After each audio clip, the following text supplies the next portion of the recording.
Quiero felicitarles por la organización de este congreso. También doy las gracias a los asistentes por concederme su tiempo. En los años 50, el doctor Laurel se dio cuenta del potencial para el diagnóstico que tenía la electroforesis de las proteínas plasmáticas. Y al lado de una serie de hallazgos menos relevantes, se dio cuenta que en 5 sujetos faltaba la banda alfa, la alfa 1 en el proteinograma. Como en aquel tiempo se pensaba que la alfa 1 globulina era inhibidor de la tripsina, entonces llamó a la enfermedad déficit de alfa 1 antitripsina, y aunque este nombre no es correcto, con el paso de los años se ha ido afianzando y se sigue utilizando por la mayoría de los clínicos. Y fue su residente, que todavía vive, el doctor Erickson, quien investigó y detectó a los 5 pacientes. 3 de ellos padecían enfisema pulmonar y tenían entre 35 y 44 años, y uno de ellos además pertenecía a una familia en la cual existía enfisema pulmonar. Había una carga de enfisema pulmonar.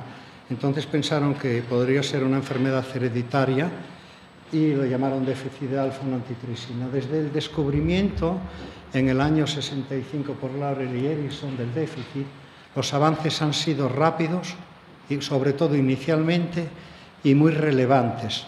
Si se comparan con otras enfermedades, los avances en el campo del déficit de alfa-1 antitripsina son extraordinarios. Se descubrieron los mecanismos de la herencia, al poco tiempo se vio su relación con el hígado, se mejoraron las técnicas de diagnóstico y se convirtió el isoelectroenfoque en la técnica estándar para hacer el diagnóstico de los fenotipos. El gen fue localizado en el brazo largo del cromosoma 14, el gen fue secuenciado y clonado, se describió la estructura tridimensional, y a final de los años, en el año 87, se comercializó la prolastina para tratamiento sustitutivo. Las técnicas de ADN, de amplificación del ADN, han mejorado el diagnóstico. El año de los años 90 a 2000 es el año de la creación de registros y de asociaciones. La de ustedes se hizo en el año 99.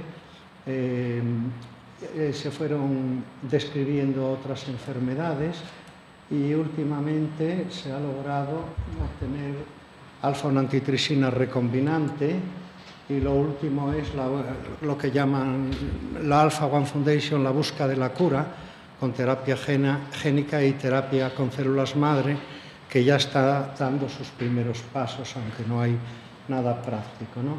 A pesar de todos estos avances, la enfermedad sigue siendo infradiagnosticada. Entonces, en España, por ejemplo, hay solamente un 3,3% de diagnósticos, y en el resto del mundo es menos del 5%, debido a que hay pacientes que no expresan una enfermedad o que están mal diagnosticados, y algunos a los que no se han estudiado. Bueno, la alfa-1 antitripsina es una glucoproteína constituida por una cadena central de aminoácidos a la que se unen 3 de carbohidratos que prolongan la vida media hasta 4 o 5 días. La estructura tridimensional está constituida por un armazón de láminas y de hélices que sostienen un sitio activo móvil. Hay 2 zonas en la molécula que se llaman el bridge y el shatter, que son 2 hendiduras en las cuales asientan las mutaciones y que tienen interés, como luego vamos a ver. El gen se expresa en el cromosoma 14, al final tiene 7 exones y 6 intrones intercalados, y se expresa fundamentalmente en hígado, pero también en la sangre, en monocitos fundamentalmente, células epiteliales del aparato digestivo y del pulmón, y en el páncreas. En la sangre alcanza concentraciones muy altas que superan incluso a las de la glucosa. Es interesante que el 80% de la alfa-1 plasmática pasa al intersticio y solamente un 10%, pero que es mucho, pasa a todos los fluidos corporales. Aquí está representado el pulmón. Los fenotipos deficientes, pues MZ, SZ y ZZ, expresan en los tres compartimentos pues, la mitad, la tercera parte y la quinta parte de un fenotipo M. Bueno, la alfa-1 es una pan-antiproteasa muy importante porque proporciona al organismo el 90% de su capacidad. Su función principal es inhibir la elastasa del neutrófilo con una velocidad impresionante, de las más altas conocidas en biología. Para ello, el sitio activo móvil actúa como un señuelo, atrae a la elastasa, esta la rodea, la rompe, provoca este hecho un cambio conformacional muy importante que lleva al sitio activo hacia abajo y actúa como la trampa de un ratón, arrastra la proteasa hasta el polo opuesto y finalmente ambas moléculas quedan fijadas en una interacción suicida. El complejo alfa-1 elastasa es captado por los macrófagos, por unos receptores de superficie. Pero quería también decirles que la alfa-1 inhibe, al menos que se sepa, otras 12 serín proteasas, que como la elastasa tienen serina en el sitio activo. Entonces, aunque lo hace con constantes de segundo orden, de 10 elevado a 4, 10 elevado a 6, es suficiente en términos de eficacia y de eficiencia para que la alfa-1 sea considerada como una molécula que tiene funciones antiproteasa de amplio espectro.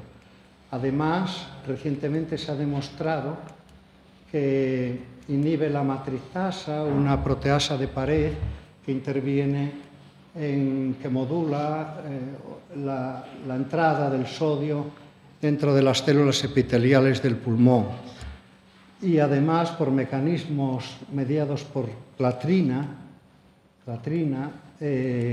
es introducida dentro de las células, después liberada, allí inhibe la caspasa 3, inhibe la apoptosis de monocitos, células endoteliales y pancreáticas que se haya estudiado.